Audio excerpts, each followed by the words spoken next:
আসসালামু আলাইকুম। আজকে আলোচনা করব আপনাদের মাঝে একটা কুফরি মরণ ভানবিদ্যা নিয়ে।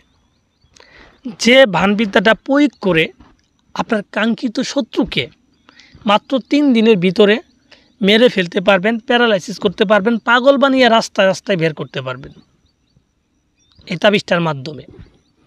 আর এটা করতে পারবেন দূরে অথবা কাছে যে কোনো ব্যক্তির জন্য, মেয়ে অথবা ছেলে, যে কারোর জন্য এই তাবিজটা আপনি করতে পারবেন।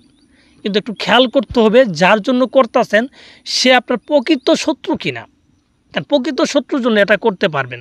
অযথায় যদি কোনো ব্যক্তিকে আপনি ক্ষতি করার জন্য, ইচ্ছাকৃতভাবে ক্ষতি করার জন্য এটা করেন, তাহলে নিজে আপনি বিপদগ্রস্ত হবেন। আর এর জন্য দায়ী কিন্তু আপনার নিতে হবে।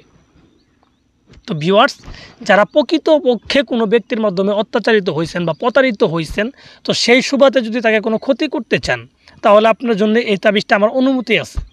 আপনি এই তাবিজটা করতে পারবেন এবং এটার যে কাজ হবে সেটা আমি ইসলামের সই করে দিতে পারবো ১০০তে ১০০%। তো কথা হচ্ছে আপনি প্রকৃত শত্রুকে এটা করতে হবে। তো ভিউয়ার্স, এটা কিন্তু আমার মুখের কথা না, এই তাবিজটা একটা পরীক্ষিত তাবিজ। এই তাবিজটা আপনি বা আমার করার পূর্বে অনেকে এই তাবিজটা করছে এবং তারা রেজাল্ট পাইছে, ভালো রেজাল্ট পাইছে, কাজ হয়েছে। সেজন্য কিন্তু এই তাবিজের পাশে লেখা আছে পরীক্ষিত তাবিজ। আর আমি মুখে বলছি এটা পরীক্ষিত তাবিজ এর জন্যই যে এই তাবিজটা পূর্বে করা হয়েছে এবং এর রেজাল্ট পাওয়া হয়েছে। তো সেই সুবাদে আমি বলতে পারি, যদি আপনি নিজে করেন এই তাবিজটা সঠিক নিয়ম মেনে, তাহলে আপনার কিন্তু কাজ হবে, এটা একটা গ্যারান্টি আছে। এই তাবিজ কবর সম্পর্কে যদি গ্যারান্টি না দেওয়া যায়, তাও কিন্তু আপনি গ্যারান্টি দিতে পারবেন। কারণ যে আপনার পূর্বে কাজ হয়েছে, সেই কাজের উপরে ভরসা করে কিন্তু আপনি গ্যারান্টি দিতে পারবেন হ্যাঁ এটারও কাজ হবে। কারণ একই বিদ্যা একই সব কিছু, তাহলে কাজ তো অবশ্যই হতেই হবে। তো ভিউয়ার্স, যারা করতে চান তারা কিভাবে করবেন আমি আপনাদের বিস্তারিত সঠিক নিয়মটা বলে দিব। আপনারা মনোযোগ সহকারে আমার কথাগুলো শুনবেন। আর কোনোভাবেই নিজেরা পণ্ডিতি করে নিয়ম চেঞ্জ করতে যাবেন না। আমি যেই নিয়মে বলবো ওই নিয়মে যদি আপনি করতে পারেন আপনি করবেন। আর আপনার যদি সম্ভব না হয়, তাহলে আপনি এই তাবিজ করার দরকার নেই, আপনি অন্যটা করবেন।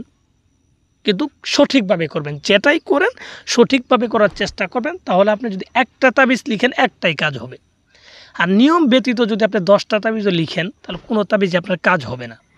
আপনি হতাশ হয়ে যাবেন, বিভিন্ন কবিরাজ তান্ত্রিকের পিছিয়ে ঘুরতে ঘুরতে আপনি হতাশ হয়ে যাবেন, কিন্তু আপনি কাজ করতে পারবেন না। এজন্য উত্তেজিত না হয়ে মনকে স্থির করে একটা তাবিজ লেখেন ওই সঠিক নিয়মে। যদি না পারেন অন্য কাউকে দিয়ে লেখান যারা সঠিকভাবে লিখতে পারে, তাদের মাধ্যমে লিখতে পারেন। আমাকে দিয়ে যে করাই তবে এরকম কোনো শর্ত না। আপনাদের আমি শিখাচ্ছি, আমার ভালো লাগে শিখাইতে, এর জন্য। তো যাই হোক, তাহলে নিয়মটার দিকে আসি, কিভাবে তাবিজটা করতে হবে। প্রথমত তাবিজটাকে ভালোভাবে দেখে নেবেন যে তাবিজের কোন জায়গায় কী লেখা আছে। সঠিক তাবিজটাকে বুঝবেন। বুঝার পরে তাবিজটা লেখার জন্য যে কোনো একটা মঙ্গলবারের দিন ফজর নামাজের পর, মঙ্গলবারের দিন ফজর নামাজের পরে তাবিজটা লিখবেন। ফজর নামাজটা পরে যাবেন গিয়ে একটা কবরস্থানে। যাওয়ার পরে আপনার যে কোনো একটা কবর উপরে আসন দিবেন। কবর উপরে বসি সাদা কাপড় বিছাইয়ে বসবেন। বসার পরে আপনার সামনে আগরবাতি, মোমবাতি এগুলো ধরায় নেবেন।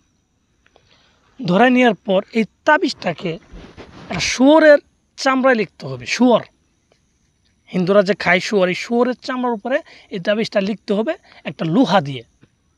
আর লোহাটাকে, একটা লোহাকে বাজার থেকে একদমই কিনে আনবেন, ফ্রিতে আনবেন না, টাকা দিয়ে করে আনবেন।